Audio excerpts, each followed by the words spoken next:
राहुल गांधी की जानिब से 5 दिन कबल इलेक्शन फ्रॉड से मुतालिक प्रेस कॉन्फ्रेंस और फिर इस प्रेस कॉन्फ्रेंस में लगाए गए इल्जामात को लेकर हिंदुस्तान में इस वक्त एक भौचाल जारी है।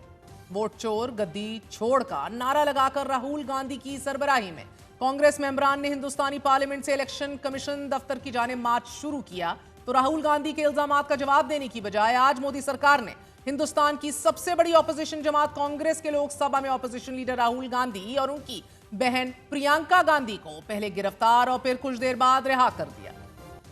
300 ऑपोजिशन अरकान के हमरा पार्लियामेंट हाउस से इलेक्शन कमीशन की जानिब मार्च करने वाले राहुल गांधी ने कहा कि यह सियासी नहीं बल्कि आइन को बचाने की लड़ाई है। यह लड़ाई एक आदमी एक वोट के लिए है। राहुल गांधी ने नरेंद्र मोदी के खिलाफ अपनी तहरीक को तेज कर दिया है। प्रेस कॉन्फ्रेंस के साथ साथ कांग्रेस ने वोट चोरी से मुतल्लिक एक वेबसाइट भी बनाई है कि जिस पर इलेक्शन धांधली और फ्रॉड से मुतल्लिक सबूत अपलोड किए गए हैं। राहुल गांधी की तरफ से इलेक्शन धांधली पर प्रेस कॉन्फ्रेंस करने के बाद बीजेपी और कांग्रेस मेंबरान एक दूसरे के सामने आ गए।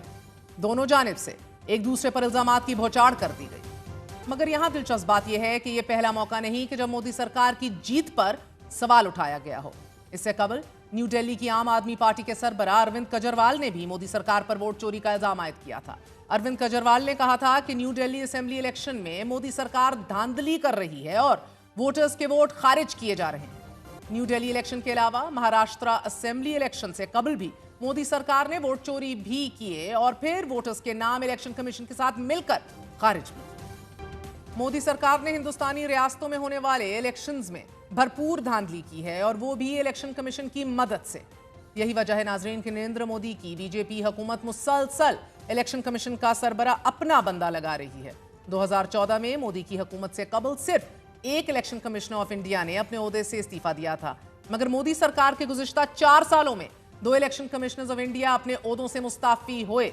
गुज़िश्ता साल लोकसभा इलेक्शन से फकत 1 माह कबल इस्तीफा दे दिया गया। हालांकि अरुण गोयल को नरेंद्र मोदी ने खुद इलेक्शन कमिश्नर ऑफ इंडिया तैनात किया था, क्योंकि जो कमेटी हिंदुस्तान में इलेक्शन कमिश्नर तैनात करती है, इस कमेटी के 3 मेंबरान में से एक वजीर आजम मोदी खुद, दूसरा वजीर आजम मोदी की जानिब से मुंतखब किया गया, एक यूनियन मिनिस्टर और एक ऑपोजिशन लीडर या फिर लोकसभा में सबसे ज्यादा वोट्स लेने वाली जमात का सरबराह। यानी कि 3 मेंबरान कमेटी में से 2 वोट तो मोदी के अपने और इलेक्शन कमिश्नर ऑफ इंडिया तैनात।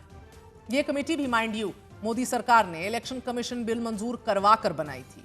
यह है हिंदुस्तानी जमहूरियत की कुल हैसियत। कहानी यहां ही खत्म नहीं होती, क्योंकि वही इलेक्शन कमिश्नर ऑफ इंडिया हैं कि जिन्होंने बंगाल इलेक्शन के फौरी बाद इस्तीफा दिया और उनका इस्तीफा फौरी तौर पर कबूल भी कर लिया गया। भारतीय मीडिया के मुताबिक बंगाल इलेक्शन में कोई गड़बड़ हुई थी, जिसकी वजह से अरुण गोयल ने इस्तीफा दिया था। अरुण गोयल से कबल 2020 में भारतीय इलेक्शन कमिश्नर अशोक लवास्का ने यह कहकर इस्तीफा दे दिया था कि 2019 इलेक्शंस में क्लीन चिट नहीं दी जा सकती, क्योंकि लोकसभा इलेक्शन में इलेक्टरल प्रोसेस में बेजाब्तगियां हुई हैं कि जिनकी जवाबदेही वजीर आजम मोदी और अमित शाह से की जानी चाहिए। इलेक्शन कमिश्नर के साथ साथ इलेक्शन कमीशन में इस्तेमाल होने वाली वोटिंग मशीन से मुतल्लिक बहस शुरू हो गई थी और यह कहा गया था कि बीजेपी हुकूमत ने ईवीएम हैक किए हैं। 20 लाख से जायद ईवीएम मशीन्स चोरी हो गई हैं और साथ ही वोटों की पेपर ट्रेल्स भी मौजूए बहस आई थी। नाज़रीन, तब कहा गया था कि इलेक्शन कमीशन जो ईवीएम इस्तेमाल कर रहा है वो तो ठीक है, मगर वीवीपैट मशीन यानी कि voter verifiable paper audit trail से पर्ची प्रिंट होकर पेपर ट्रेल नहीं बना रही और बैलेट बॉक्स में वोट प्रिंट होकर नहीं जा रहा। मोदी सरकार और इलेक्शन कमीशन से सवाल पूछे जा रहे हैं, मगर नरेंद्र मोदी की पूरी तवज्जो इन सवालात से पीछा छुड़ाने की है। और इन्हीं सवालों के बीच हिंदुस्तान एयरफोर्स के सरबराह ने पाक हिंदुस्तान जंग के 3 माह बाद एक मजायका खेज दावा कर दिया है।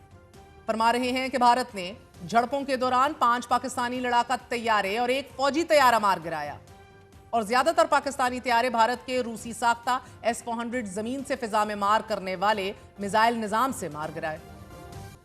हिंदुस्तानी एयर चीफ के बयान के बाद हिंदुस्तान के अपने अंदर से उनके दावों पर सवालात खड़े हो रहे हैं। पूछा जा रहा है कि इतने बड़े दावों के लिए कोई सबूत, कोई एविडेंस तो सामने रखिए। भारत की सबसे बड़ी जमात कांग्रेस के मेंबरान भी सवाल पूछ रहे हैं कि अगर पाकिस्तान के खिलाफ इतनी कामयाबियां हासिल हो रही थीं तो फिर जंग क्यों रोक दी गई। हिंदुस्तानी एयरफोर्स चीफ के बयान के बाद हिंदुस्तान में यह भी सवाल पूछा जा रहा है कि हमें इससे गर्ज नहीं कि पाकिस्तान के कितने जहाज गिरे, हमें यह बताया जाए कि हिंदुस्तान के कितने जहाज गिरे हैं।